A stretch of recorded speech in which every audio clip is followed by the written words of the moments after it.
ایک اور بات یہاں پتہ چلی کہ یہ بھی تھوڑا حیا کے خلاف مسئلہ ہے، لیکن آج کی نئی نوجوان نسل جو ہے اس میں بہت زیادہ مبتلا ہو رہی ہے، جس کو اورل سیکس کہا جاتا ہے۔ اور میں نے جیسے عرض کیا کہ شرعی مسائل میں چاہیے اور اس کو بیان کرنا یہ ہماری ذمہ داری ہے۔ تو یہ چیز بھی انگریزی فلموں سے اور فحش فلموں سے ہماری نئی نسل میں بہت تیزی سے سرایت کر رہی ہے، اور لوگ اس بارے میں علماء سے بہت زیادہ مسائل پوچھتے ہیں، خواتین بھی پوچھتی ہیں جو اس میں مبتلا ہیں۔ تو اس کا بھی مسئلہ یاد رکھیں کہ اللہ تعالیٰ نے حالت حیض میں زوجہ سے ہم بستری کو حرام قرار دیا کیونکہ اس میں گندگی ہے۔ باپ دیکھیں کہ وہ گندگی اس درجے کی نہیں ہے جتنی اورل سیکس میں گندگی ہوتی ہے۔ اگر اس میں ڈسچارج ہو جائے بندہ، انسان جو ہم بستری کرنے والا ہے زوجہ سے، وہ منہ میں ڈسچارج ہو جائے، تو آپ سوچیں کہ اللہ تعالیٰ شرمگاہ کو گندگی سے بچا رہے ہیں، جس کی وجہ سے حیض کی حالت میں ہم بستری کو حرام قرار دیا۔ تو منہ جس سے انسان کھانا کھاتا ہے، جس سے کلمہ پڑھتا ہے، اور جو انسان کے جسم میں سب سے اشرف عضو ہے، سب سے زیادہ معزز اور مکرم عضو ہے، اس میں ایسی گندگی کو ڈالنا کہاں سے جائز ہو سکتا ہے، کہاں سے حلال ہو سکتا ہے؟ تو آج بعض متجدد قسم کے لوگ جو ہے نا اس کو حلال قرار دے رہے ہیں، تو یہ بالکل غلط ہے۔ تو یہ بات خوب ذہن میں رکھیں کہ اورل سیکس کے ذریعے اپنی خواہش کو پورا کرنا اس طور پر کہ ڈسچارج ہو جائے انسان عورت کے منہ میں، بیوی کے منہ میں، یہ بالکل حرام ہے، بالکل ناجائز ہے، کیونکہ منی ایک غلیظ اور ناپاک اور گندگی ہے اور ناپاک اور نجس چیز ہے۔ بعض حضرات یہ کہتے ہیں کہ منی پاک ہے، مگر یاد رکھیں منی کے پاک ہونے کے دلائل مضبوط نہیں ہیں، منی کے ناپاک ہونے کے دلائل بہت مضبوط ہیں۔ سب سے پہلی دلیل قرآن مجید میں آتا ہے الم نخلقکم من ماء مہین، ہم نے تمہیں غلیظ اور پلید پانی سے پیدا کیا ہے، ذلیل پانی سے پیدا کیا ہے۔ تو اس میں بھی اشارہ ہے کہ منی ناپاک چیز ہے۔ دوسری بات یہ کہ حدیث میں آتا ہے کہ کنت افرق المنی من ثوب رسول اللہ صلی اللہ علیہ وسلم ثم یصلی فیہ۔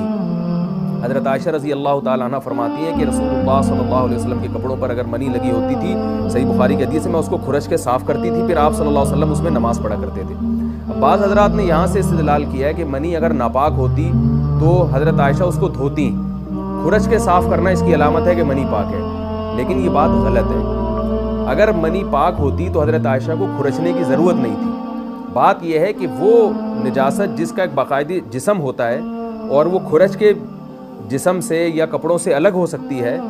تو اس نجاست کو پاک کرنے کا طریقہ یہ ہے کہ اس کو کھرچ دیا جائے۔ ناپاک تھی تبھی تو حضرت عائشہ رضی اللہ تعالیٰ عنہ اس کو باقاعدہ کھرچ رہی ہیں اور دور کر رہی ہیں۔ اور گیلی منی کو یہ ثابت ہے کہ حضرت عائشہ رضی اللہ تعالیٰ عنہ آپ صلی اللہ علیہ وسلم کے کپڑوں سے دھویا کرتی تھیں اور آپ صلی اللہ علیہ وسلم اس میں نماز پڑھا کرتے تھے۔ حضرت عمر رضی اللہ تعالیٰ عنہ کے دور میں کسی شخص کو احتلام ہوا تو اس نے اپنے پورے جو ہے نا وہ کپڑے دھوئے، تو حضرت عمر نے اس کو منع کیا، فرمایا کہ اتنا کافی تھا کہ اس جگہ کو تم دھو لیتے۔ تو اس میں بھی حضرت عمر اس کو باقاعدہ دھونے کا حکم دے رہے ہیں۔ کسی بھی صحابی نے اعتراض نہیں کیا کہ یا امیر المومنین آپ ان کو دھونے کا حکم کیوں دے رہے ہیں، منی تو پاک ہے۔ تو منی کے جو ناپاک ہونے کے دلائل ہیں وہ بہت مضبوط ہیں۔ باقی اس کو جو کھرچنے کا حکم ہے وہ اس لیے کہ منی کے پاک جو اگر خشک ہو جائے تو وہ کھرچ کے بھی پاک ہو جاتی ہے، اس کو پھر دھونا ضروری نہیں ہوتا۔ اس کی مثال ایسے جیسے حدیث میں آتا ہے، صحابہ کرام فرماتے ہیں کہ ہمارے تلواروں میں دشمن کا خون لگا ہوتا تھا تو ہم اس کو زمین پہ اچھی طرح رگڑ کے اسی کو لٹکا کے نماز پڑھتے تھے۔ تو دیکھیں خون بھی ایسی چیز ہے کہ جو سوکھنے کے بعد اس کی ایک پاپڑی سی جم جاتی ہے، تو حالانکہ خون کو بھی ناپاک مانا جاتا ہے، جمہور علماء کے ہاں خون ناپاک چیز ہے، لیکن صحابی کیا کر رہے ہیں، اس کو رگڑ کے زمین پہ اور جو اس کو اچھی طرح رگڑ کے جب اس کا اثر زائل ہو گیا تو اسی کو لٹکا کے نماز پڑھ رہے ہیں۔ تو جیسے خون ناپاک ہونے کے باوجود رگڑنے سے پاک ہو جاتا ہے، اگر کسی ایسی چیز پہ لگا ہو لوہے یا ایسی سخت چیز پہ، تو ایسے ہی منی اگر کپڑوں پہ لگی ہو،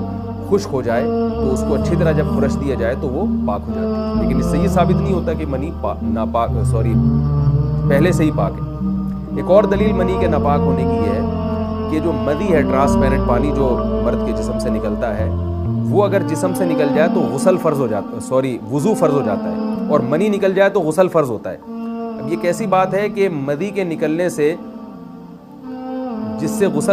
سے وضو فرض ہو رہا ہے وہ تو ناپاک ہے، اور منی نکلنے سے جب غسل فرض ہو رہا ہے بڑی والی طہارت، اس کو ہم پاک قرار دیں۔ اس لیے امام ابو حنیفہ رحمہ اللہ تعالیٰ کا مذہب منی کے بارے میں کہ یہ نجاست غلیظہ ہے، اور امام مالک کا بھی یہی مذہب ہے، یہ مذہب بہت دلائل کے لحاظ سے قوی ہے۔ تو اس لیے عورت کے منہ میں ڈسچارج ہونا یہ بالکل حرام ہے، ناجائز ہے، گندگی ہے، اسلام میں اس کی قطعاً اجازت نہیں ہے۔